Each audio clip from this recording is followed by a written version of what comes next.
Well, welcome to today's episode. Today we've got a very special guest, Damien Schreurs. Damien is the explainer-in-chief of EasyTech, a company providing IT training and coaching on topics such as Apple products, Microsoft Office, cybersecurity, and AI. So in parallel, Damien hosts the Macpreneur podcast, featuring practical tips, effective strategies, insightful interviews, all to help solopreneurs save time and money running their business on a Mac. So welcome, Damien. Thank you for having me, Mark. Yeah, 100%.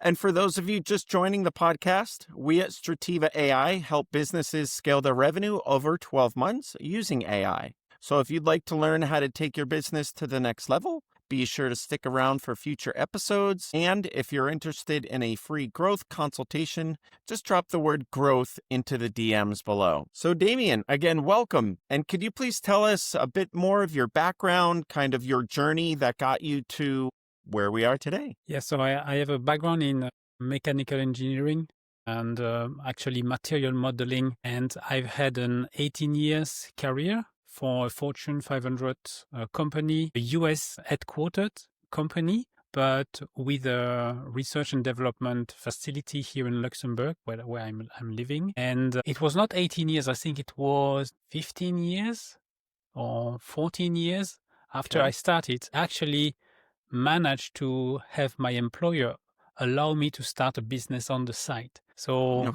I started my business in 2013, EasyTech, but only 1.5 days per week. I see. And I did that for 2.5 years. And that allowed me to develop a little bit the business model, see which client, the pricing, and see also if I would be able to be my own boss.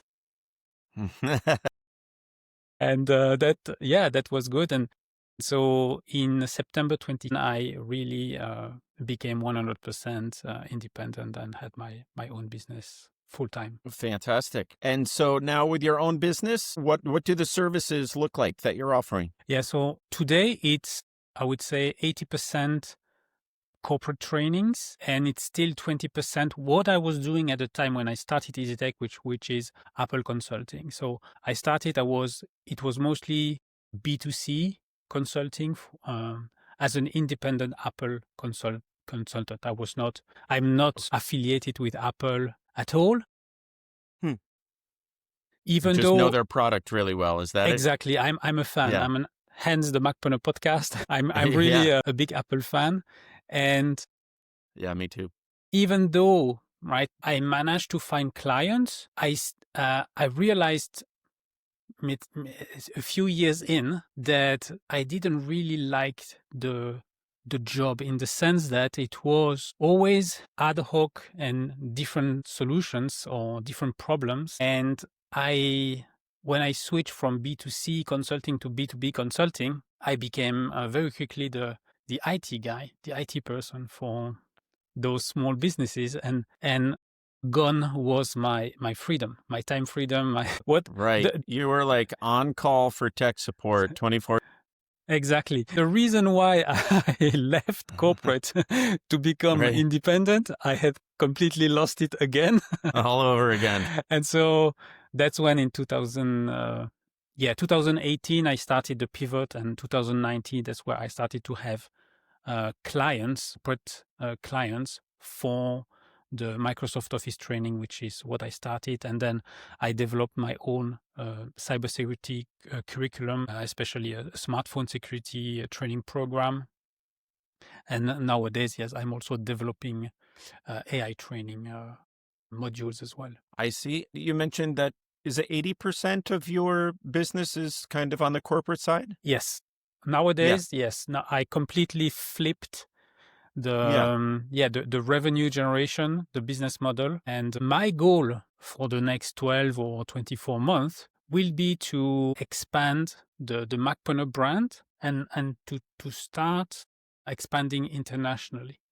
And so nowadays I like the work that I'm doing, like it very much. However, it's still not recurring revenue. And it means that if I want some revenue, I need to physically provide a service. And so I'm looking with Macpreneur, and the international audience that I'm building right now is to develop a more passive, it's never 100 passive, but it's more recurring and more passive revenue generation. And that would be along the corporate front as well? So that would be really different from my client base, my current client base, because for Macpreneur, the ideal client or the ideal listener for the podcast is really a solopreneur who cannot imagine running their business on anything else than a Mac. And now with AI, right, it's how do you run AI on your Mac? That's my personal opinion. I believe the Mac is the best computer platform today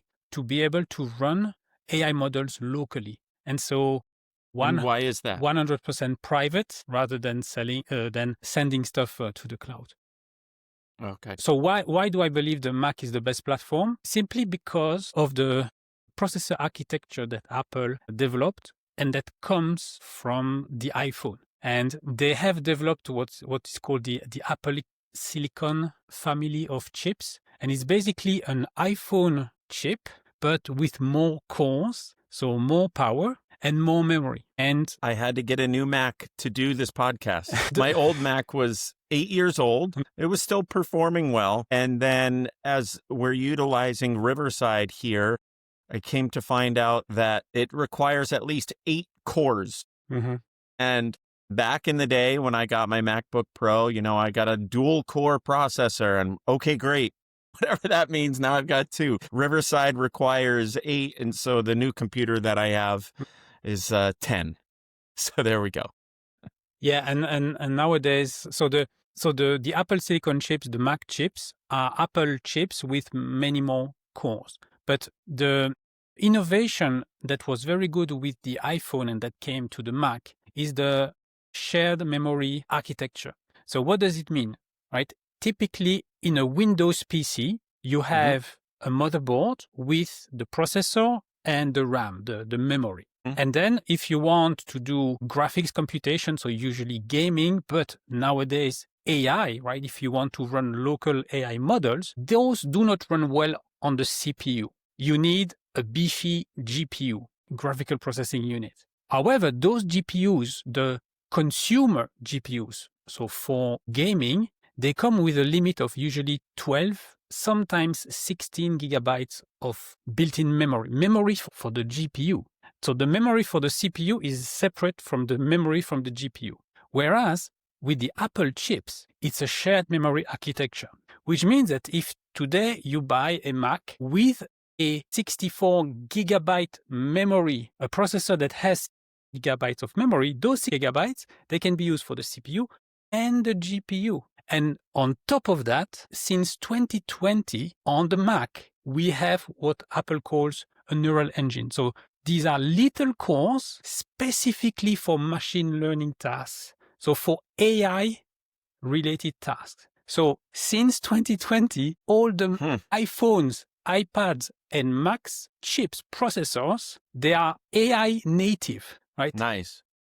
And that means that nowadays, if you want to do something that requires a lot of memory, so when you run a large language model locally on a computer, the bigger the model in terms of parameters, the more memory it requires. And so nowadays, if you can buy an Apple computer with 128 gigabytes of memory, 256 gigabytes of memory, which is unprecedented in the Windows PC world. In the consumer PC world, you cannot do that. You need either to have multiple machines in parallel, so you have to buy a lot of graphics cards that are maybe $1,000, $1,500 a pop. Right. That adds up. And I don't say that it's cheap on the Mac either, right? If you want a Mac that has 64 or 128 gigabytes of shared memory, it's going to be a little bit more expensive. You need to go with the Mac Studio, for instance, or a MacBook Pro with an M-Max chip, which can go, I don't know, $2,000, $3,000, $4,000. But still, at the same time, you have a Mac and you have a very powerful machine. Yeah. Nice. And so you're rolling that out, and help me understand then. So that is the Macpreneur stuff is where you're going more international? Yes. Yes. Yeah. I have the podcast has an international audience. I have listeners from all over the globe on all continents. And the idea is to start offering a paid community and maybe also a free community Okay. to help those solopreneurs learn tips, tricks, and together share different automations that we do on our Mac, right? I may be a power user. Yes, I am a power user. I would say so. But I don't know everything, right? I learn stuff every day. I listen to myself to other podcasts, whether on AI or Mac related.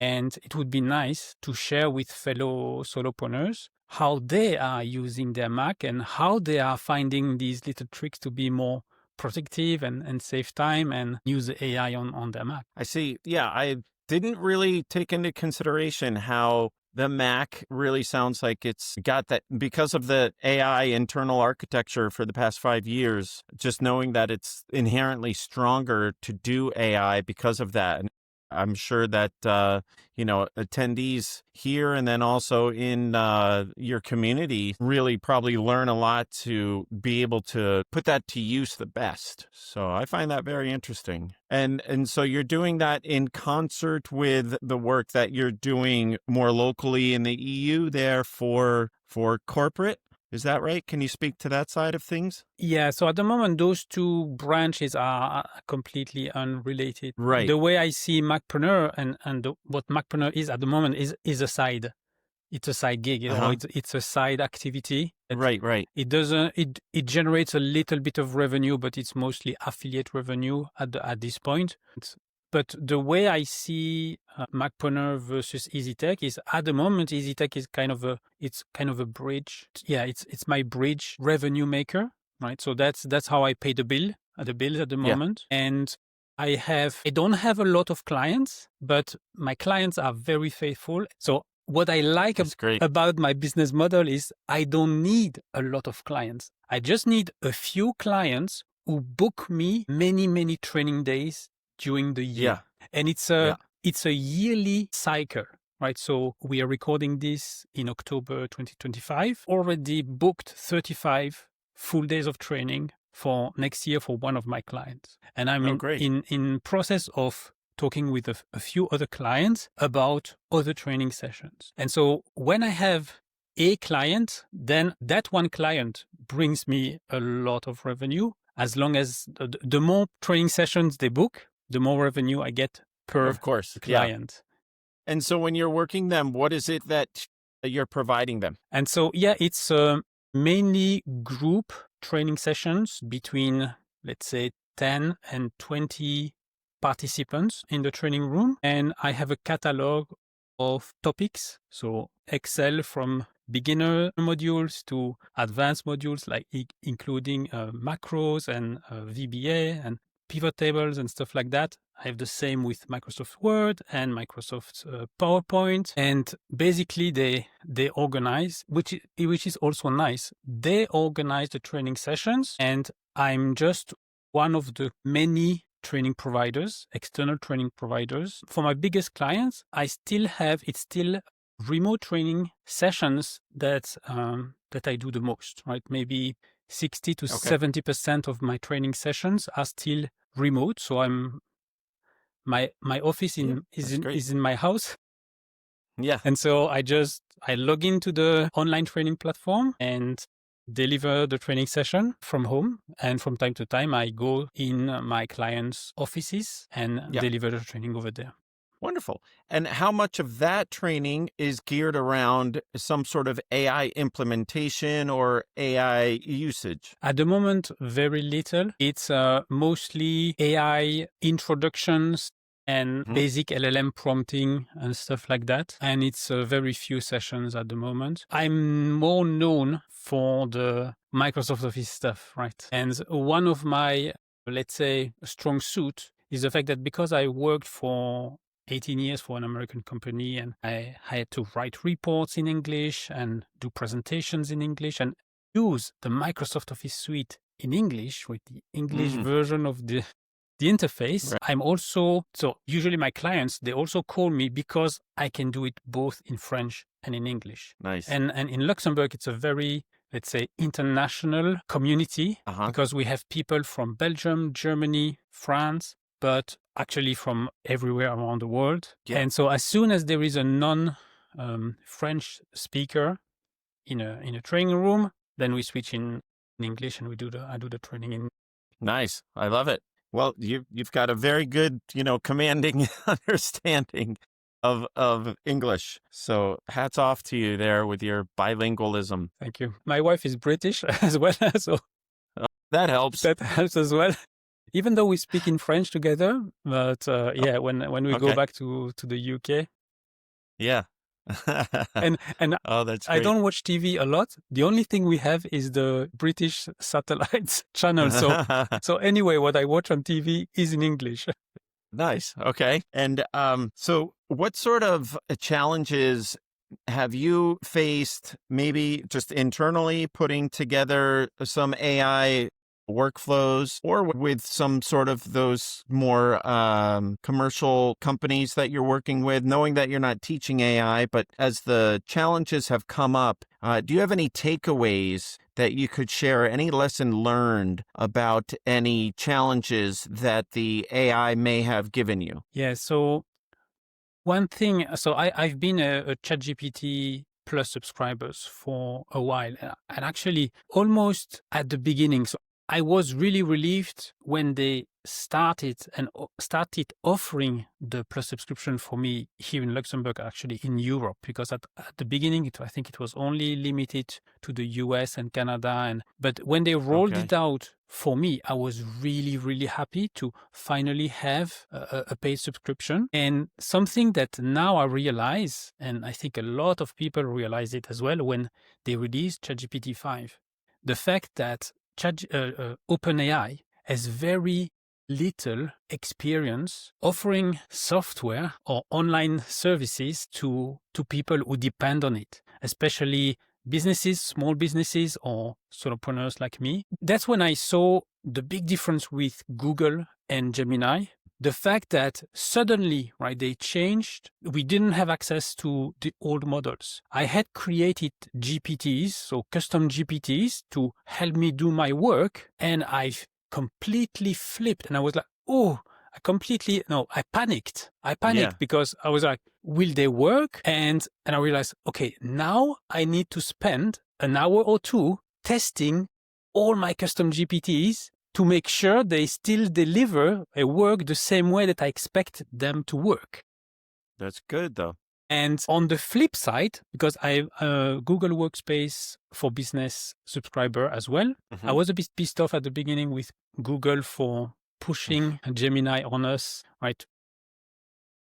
Right. We didn't have the choice to, they increased the price of the Google Workspace subscription, and they say, here you have it, you can use Gemini now. But in the end, I really enjoy Gemini. I prefer Gemini's output to ChatGPT's. And from a user interface and feature, the way they roll out feature on the Gemini site, on the Google site, you see the experience. You see that, okay, Google is not the perfect company, but they know how to release software, release cloud services.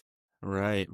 And also the interface, the Gemini's interface was much more streamlined than ChatGPT's, almost from the get-go. And so that's one thing, right? For people who rely on a specific tool, be careful if the company behind that tool has very little experience dealing with change management, but also dealing with customer expectations, user experience. And that's something that myself, right? I'm a techie. I enjoy discovering new things, but I'm going very slowly, and I refrain myself from adopting any new tool that comes out, because you never know how long those companies will be around. And that's what is that's maybe the advantage of OpenAI, right? They are the biggest player right now in the LLM space. So they can rely on that. But at the same time, it's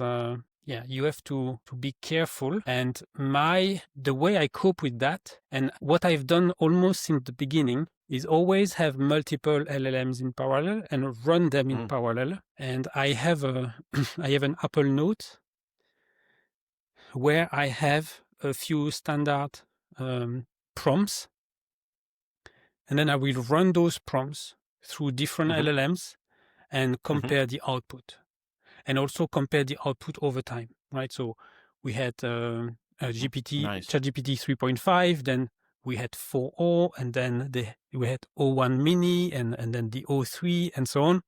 Every time I run the same prompts, and I have a big tables where I have the model name model name at the top, and then the output of the prompt in each column to see how they compare. Compare and contrast. Yeah. That would be interesting to see. Yeah. And so as it's evolved over time, if you're taking a look at what those results were, but then thinking bigger picture as well, where do you think the emerging trends are in AI right now? So yeah, AI is much bigger than large language models. So we have image generation, video generation. So I see two trends, one not so positive and the other more positive. So the one trend is the social mediaification of AI and AI companies, right? OpenAI released Sora 2, which is kind of a clone of TikTok, but only with AI-generated videos. And to me, it doesn't make any sense. I don't see how that fits with OpenAI's declared mission of creating the first AGI system. So that's one thing.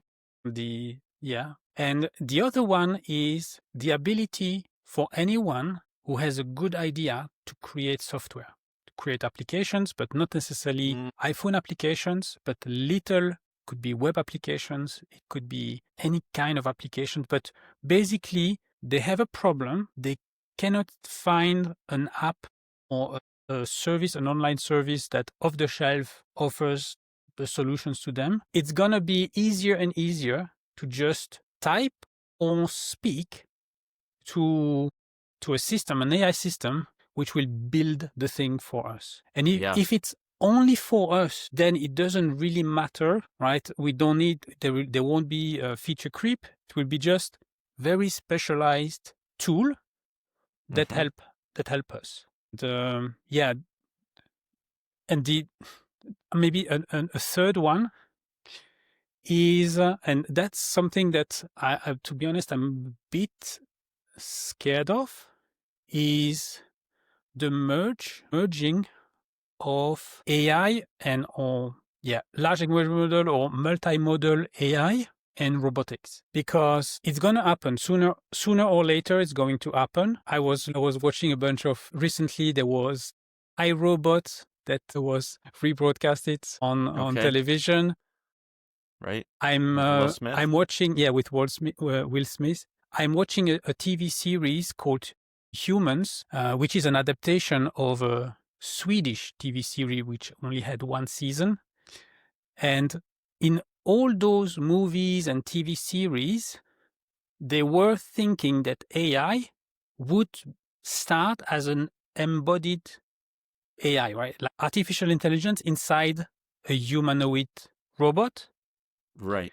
And I think it's going to be the opposite, because now the AIs will be will understand us, and we will be able to converse with those AI systems like other humans. What's missing is the embodiment of that AI system. And so that's going to be for me 5 years, 10 years. But people worry about losing their job to the LLMs. Well, once we have AGI embedded inside a humanoid robot, we will need to worry a little bit more than that. Yeah, that'll be on a whole different level. Yes. For sure. Yeah. Yeah, I think that Elon Musk has some time horizons around that. I know that he's working very hard in putting those together on, I think, his latest version of his very humanoid robots. And I know that he's very geared around also the idea of like the hand and how intricate it is so that they get that right and that they're getting the intelligence part right as well. And I know that I think there's a third aspect that he's specifically working on to really take that idea of meshing the AI with the droid aspect of it so that, yeah, we could put them to work, have them to work alongside us or what have you. So very interesting. I do feel as though that's definitely an early trend happening, probably not to scale quite as much as the second one that you were mentioning in regards to just people coming up with their own use case apps.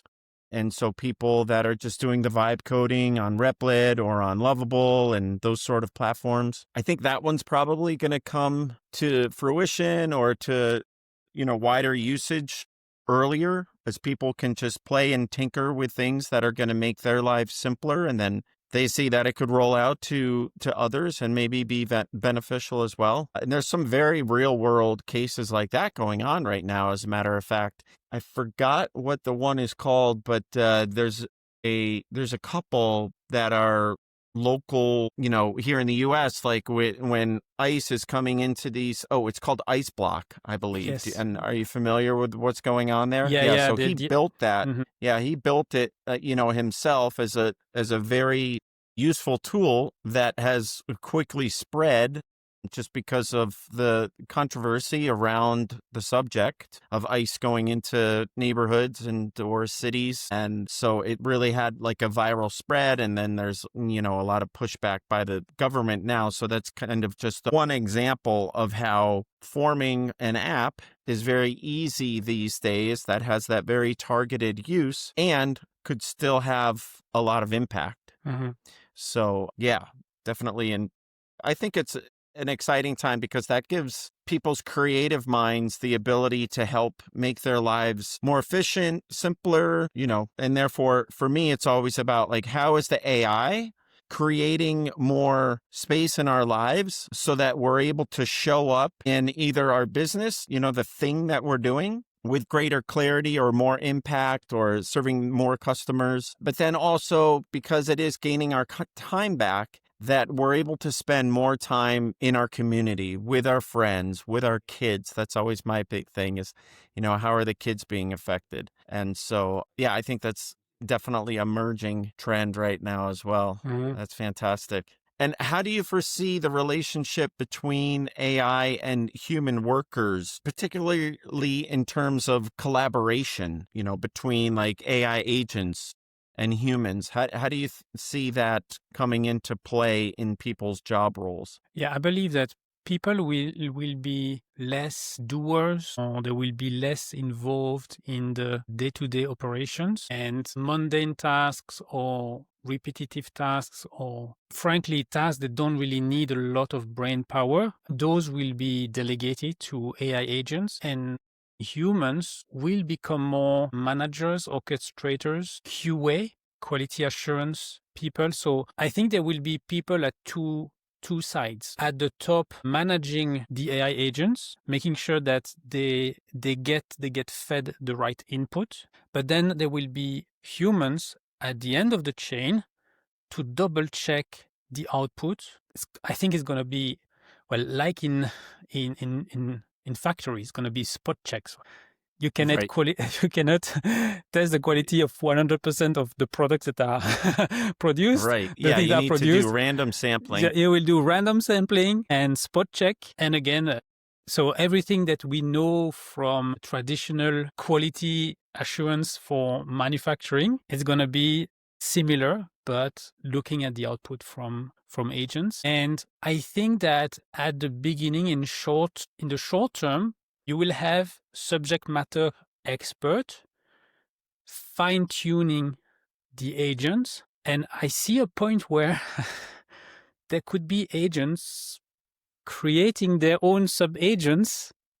Sure. Once an agent has been fine-tuned and can do properly the job of a subject matter expert, how much do they need those subject matter experts, right? So Right. It's just checking that there is no variance or deviation from the expected output. That's where I think we'll still need humans. What I'm worried about is the trust factor, right? And actually the lack of trust with everything that gets produced. So lack of trust from us users towards the AI companies. That's going to be number one. And number two is whatever people produce with AI. Nowadays, I don't know if you've looked at the Sora 2 videos and VO3 Yes, I have. videos. Some are really like difficult to spot that it's AI generated. And to me, there's going to be a clash at one point. There's going to be like, I don't know. Yeah. Oh, yeah, there already have been. Yeah. Yeah. That society will be, how do I say that? It's going to be more difficult to trust what you see and what you hear, what you Yeah. see on TV, what you see online, what you hear, even the podcast that you listen to. There was a podcast that I listened to, and they said that there was a company that was creating 3,000 episodes per week using AI and flooding the Yeah. Apple Podcast and Spotify. 3,000 episodes per week. Yeah, that's crazy. I've heard of something similar. I wonder if it's the same one.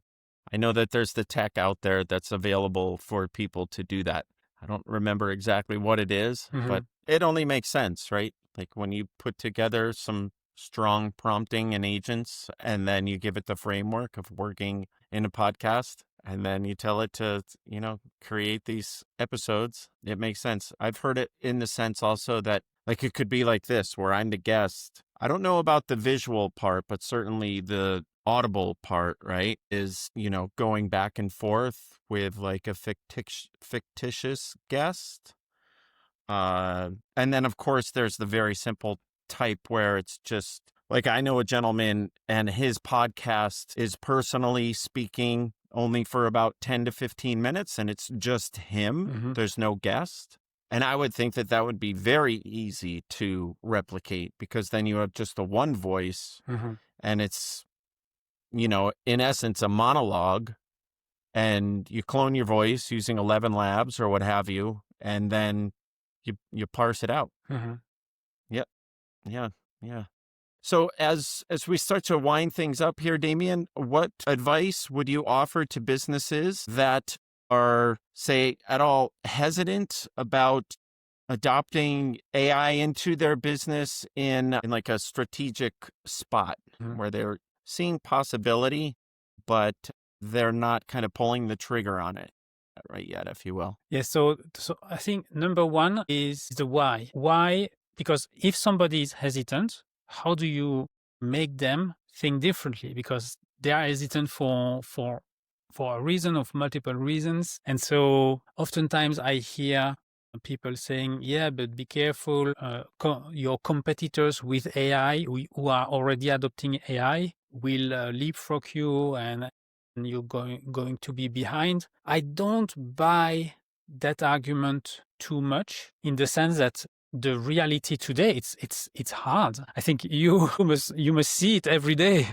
It's hard for established businesses to change anything, right? And I've seen it in my previous company as well. But I heard another argument that I like a little bit more is, but you don't know who will be AI native, right? Who has no preconception of how work is done in your industry, in your sector, in your line of work. And those who will adopt AI and start their business using AI, they will leapfrog you and they might actually disrupt you. It could be because they are able to offer the same service at a much lower cost, or because they are able to offer much higher quality for the same cost. Right. Right. Yeah, So it could be either, so for sure. It's the same price for the client, but you get much more than what you pay with an AI hesitant company. Right. And another reason why some companies are hesitant is because they may believe that you need data scientists, you need a lot of people who know AI very well and stuff like that. When in reality, it's like everything. If you start small and you look at, okay, what are the lowest hanging fruit? And another thing that I heard recently in a podcast is I think it's called the eyebrow. The eyebrow? That's The a new one. What's that? eyebrow technique. So when you ask somebody, an employee, what's the thing that you do every day or every week that you think is completely dumb and should not be done, or it's like the most painful thing you have to do? Most monotonous or what have you? Exactly. Okay. The eyebrows, like, no, this I hate. I see, like the emoji of the Yes. eyebrows. Gotcha. Right. You just say, okay, what if we tried with AI or any automation technique? Oftentimes, what I see also around me is that AI is a nice buzzword, but all the AI consultants that I'm in contact with, what they start doing is simple process improvement. It's like, let's remove, Workflow and without even needing AI, just say, okay, you receive that information by email, and then you have to type it in a cell. So there are already tools like Zapier and Make.com that can do these things without AI, right? So let's start with the lowest hanging fruit, the thing that you hate doing, and just revise your processes. Let's look at your processes, the thing that you do repeatedly. How can you smooth it out? How can you automate that? And maybe AI can fit in, maybe not. Very well said. I totally agree. I think that the simple processes, that those workflow automations can even be seen as really just early AI, right? Mm-hmm. Like it's something doing something for us, sort of thing. Yeah. But yeah. So the way I internalize that now is, so there are two types of processes: processes that are deterministic and processes that are non-deterministic, or they don't provide a deterministic output. And so those that are deterministic, you just do traditional automation techniques. And whatever it is non-deterministic, then that's when AI comes in, because almost by definition, LLMs are and image generation, and those are non-deterministic. You can run the same prompt 20 times, you will get 20 different outputs, not extremely different, but they will be different. And whenever you have these kinds of processes, that's when you think, okay, yes, AI may make sense. And on the flip side, right, if you have a deterministic process, do not integrate AI into it, because it will become non-deterministic and you will not like the output. Right. Yeah. That'll go in a totally different direction. Exactly. Yeah. Yeah. Very good. Well, Damien, I want to thank you for being here. This has been absolutely fantastic. I learned a lot from you. I certainly think and hope that our audience does as well. And for those of them that would like to learn more, can you share about where they can find you, find Macpreneur, and so forth? Yes. So if you are a solopreneur who cannot imagine running your business on anything else than a Mac, just visit macpreneur.com, or nice going to YouTube, and you look and you search for Macpreneur FM. That's the YouTube handle. All the episodes are both audio and video, like this podcast. Yes. And if you are a US company, but I would say in like the same time zone as as New York, which is only 6 hours behind me, right? Yeah. Feel free to visit easytech.lu. And your morning is my afternoon, so we could organize Microsoft Office training sessions, half-day sessions, right, remotely. So that's a possibility as well. That's a fantastic offer. Very good, sir. Yeah, thank you. Well, I appreciate your time, and thanks. I look forward to connecting with you more. Yeah, thank you for having me. It was nice, Mark. Very good. Have a good day. Yes. Bye-bye.